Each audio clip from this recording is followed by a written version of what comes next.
আসসালামু আলাইকুম। সবাই কেমন আছেন? আলহামদুলিল্লাহ আমি ভালো আছি। চলে এসেছি আম্মার বাসার ছাদে। আর ছাদে এসে দেখি এই ছোট্ট গাছে দেখেন কি সুন্দর বড় বড় সিম ধরেছে। অনেকগুলো ধরেছে কিন্তু।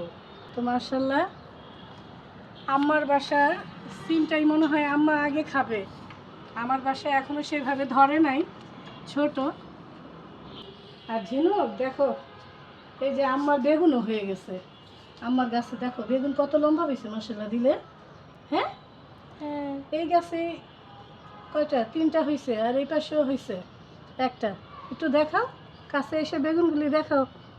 দেখছো? মাশাআল্লাহ। সবাই কম বেশি ছাদ বাগানে গাছ লাগাবেন। গাছ লাগালে গাছের ফলনও খাওয়া যায়, আর দেখতেও ভালো লাগে। ছাদের প্রাণ থাকে আর কি। তাই আমি যখনই আমার বাসার জন্য গাছ কিনি, তখন আম্মার বাসার জন্য আমি গাছ কিনে নিয়ে আসি। ছাদে ফুল গাছ থাকবে, ফল গাছ থাকবে, তবেই তো ছাদটা সুন্দর লাগবে, তাই না?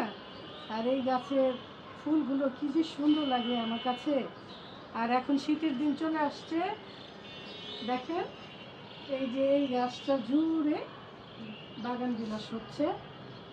আর ফুল দেখতে খুবই ভালো লাগে কেন জানি।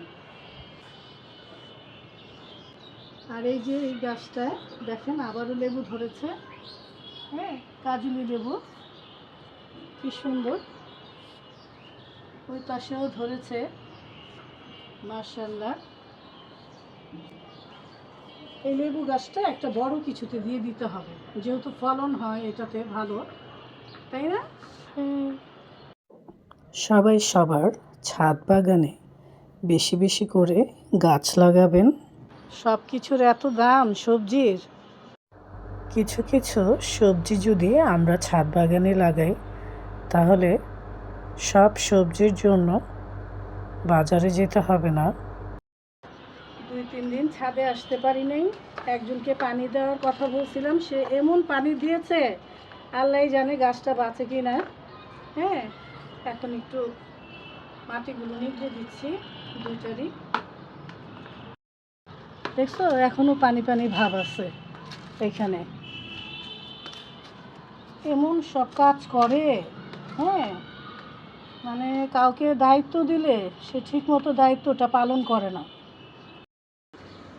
এই যে পেয়ারা গাছের মাটিগুলো একটু নিগড়ে দিচ্ছি। আর একটা ছোট বাচ্চা পেয়ারা গাছ হচ্ছে।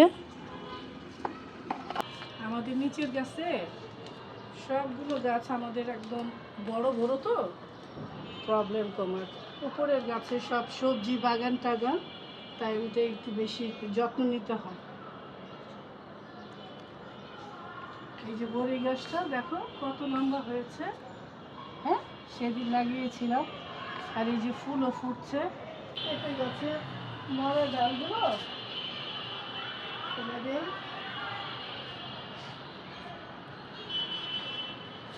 অনেক লম্বা হয়ে গেছে না? বাগান বিলাস গাছে দেখেন কত ফুল ফুটেছে মাশাআল্লাহ। এই ফুল গাছটায় দেখেন কত যে ফুল ফুটেছে। একটু উপরে ভিজিয়ে দিই। আমার বাসায় তো আপনাদের ভাইয়া আছে, সে যত্ন নেয়, আমি নেই, এর জন্য কোনো প্রবলেম হয় না। কিন্তু এই বাসায় একটু প্রবলেম হয়ে যায়। মানুষ থাকা সত্ত্বেও তারা বুঝে না কিভাবে যত্নটা নিতে হবে। এই হচ্ছে কথা। এই তো চলে এসেছি আমার রান্নাঘরে।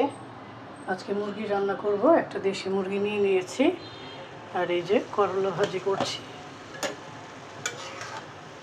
আলু দিয়ে করলা ভাজি করছি। আর মুরগির ডাল রান্না করলাম। ডাল ছাড়া আবার আমার ঘরে একদমই চলে না। ঢেকে দেই কিছুক্ষণের জন্য। মুরগিটা বসিয়ে দিয়েছি, এখন ভালো করে কষিয়ে নিব। আর লাল শাক বসিয়ে দিলাম। করলা, লাল শাক, মুগের ডাল খেতে কিন্তু ভালো লাগবে। কয়েকটা কাঁচামরিচ দিয়ে দিলাম। দেখি মুরগির তরকারির কী অবস্থা। এই তো হয়ে গেছে মুরগির তরকারি। নামানোর আগে একটু জিরে ফাঁকি দিয়ে দিলাম, আর গরম গরম ভাত। এই তো হয়ে গেছে দুপুরের রান্না, আর পেঁপেও কেটে নিয়েছি।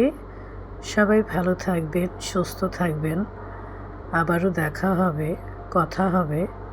এখন আসি, আল্লাহ হাফেজ।